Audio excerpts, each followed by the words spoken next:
Apabila pemimpin dunia di persada dunia katakan Israel has the right to self-defense, di manakah mereka apabila rakyat Palestin dibunuh secara kejam? Mana hak Palestin untuk membela dan mempertahankan nasib mereka? Terima kasih Tuan Yang di-Pertua.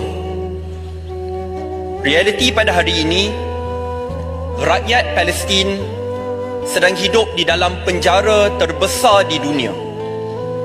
Kebebasan harian disekat, dihalau dan diusir daripada tanah dan rumah milik mereka.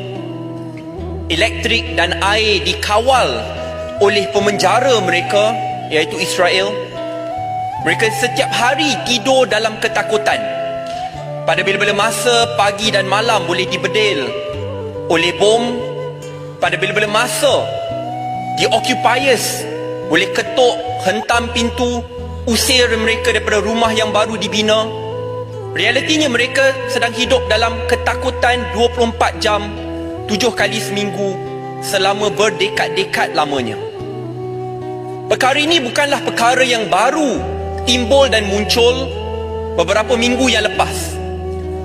Sebab itu, apabila pihak dunia hanya menggunakan selective outrage, kemarahan yang selektif, apabila ada mangsa dan rakyat yang tidak bersalah dibunuh, tetapi mereka menutup mata, membutakan mata, memekakkan telinga apabila rakyat Palestin dibunuh dengan kejam sejak berdekad-dekad lamanya. Dan ini bukanlah perkara yang hanya diadili oleh pemimpin rakyat Malaysia. Kalau kita lihat laporan Amnesty International sendiri yang menunjukkan bahawa kekejaman Israel ini direkodkan sebagai war crimes, jenayah besar peringkat antarabangsa. Benjamin Netanyahu, Perdana Menteri Israel, turut dirujuk dengan izin to the International Criminal Court, Mahkamah Jenayah Dunia, kerana pembunuhan yang kejam, pengambil alihan tanah secara paksaan, usiran besar-besaran. Persoalannya ini, apabila pemimpin dunia di persada dunia katakan Israel has the right to self-defense, di manakah mereka apabila rakyat Palestin dibunuh secara kejam? Mana hak Palestin untuk membela dan mempertahankan nasib mereka? Kita tidak boleh ada selective outrage. Adakah nyawa seorang Israel jauh lebih bermakna daripada nyawa seorang bayi, wanita, anak-anak yang kejam dibunuh di Palestin?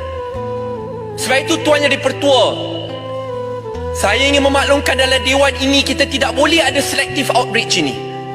Kalau di Ukraine, negara-negara besar dunia, Eropah, Amerika Syarikat, UK dan yang lain cepat bertindak, berikan bantuan, berikan pembelaan. Mereka kata we need to fight the occupiers kerana Rusia ambil alih tanah secara paksa. Tetapi di dalam Palestin dan Israel pula, apabila the occupiers datang mengusir, membunuh dengan kejam, secara tiba-tiba mereka buta, pekak dan bisu. Itulah selective outrage di peringkat persada dunia yang wajib kita tentang dan lawan. Perkara ini lebih merisaukan, Tuan Yang di-Pertua, adalah kerana ini adalah bom jangka.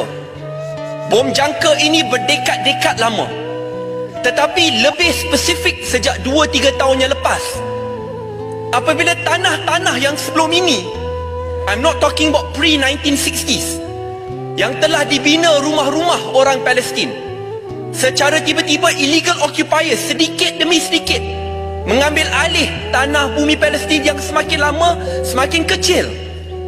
Mereka ketuk pintu ke pintu, usir mereka keluar, tarik heret orang Palestin keluar daripada rumah, pukul mereka, ada yang sampai dibunuh. Pada baru-baru ni di perhimpunan PBB, Perdana Menteri Israel Benjamin Netanyahu mengeluarkan satu peta yang menunjukkan bahawa bumi Palestin itu tidak wujud lagi. Tetapi sambil dia mengeluarkan peta yang melenyapkan bumi Palestin, menteri-menteri tertinggi di dalam kabinetnya kata bahawa mereka akan mengusir rakyat Palestin. Tetapi sambil perkara ini berlaku, masih ada negara-negara Islam yang sanggup bersekongkol dengan kepimpinan pembunuh Benjamin Netanyahu ini. Sebab itu Malaysia perlu tegas dalam bab ini. Walaupun di persada dunia, minta maaf, masa sangat ringkas, singkat. Walaupun kita ada hubungan yang baik dengan negara-negara ini, but we should not compromise. Saya ada satu cadangan, izinkan 30 saat, yang kalau boleh saya cadangkan kepada Yang Amat Berhormat Timbalan Perdana Menteri. Kerana sambil kita melihat apa yang sedang berlaku, Malaysia ada peranan untuk dimainkan. Kita patut memanggil persidangan OIC secepat mungkin dan keluarkan satu kenyataan bersama dengan negara-negara OIC to condemn unequivocally the mass murder of Palestinians, bukan saja pada masa ini tetapi berdekad-dekadnya lepas. Dan yang kedua, secara pragmatik, adalah untuk menubuhkan humanitarian corridor supaya saluran-saluran bantuan asas dapat disalurkan sebaik mungkin.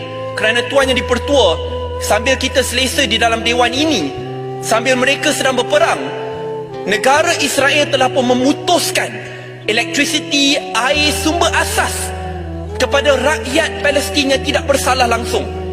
Walhal kalau di Ukraine, walaupun ada ura-ura Russia memutuskan elektrisiti, terus dipanggil this is the biggest war crime, jahat, kejam.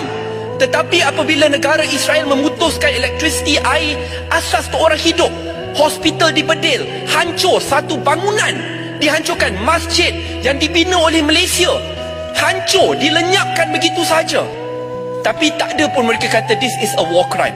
So we need to set up that humanitarian corridor secepat mungkin supaya bantuan asas dapat disalurkan sebelum perkara ini melarat. Malaysia perlu bertegas mempertahankan prinsip kita jaga negara-negara kecil seperti Palestin. Terima kasih Tuan Yang di-Pertua.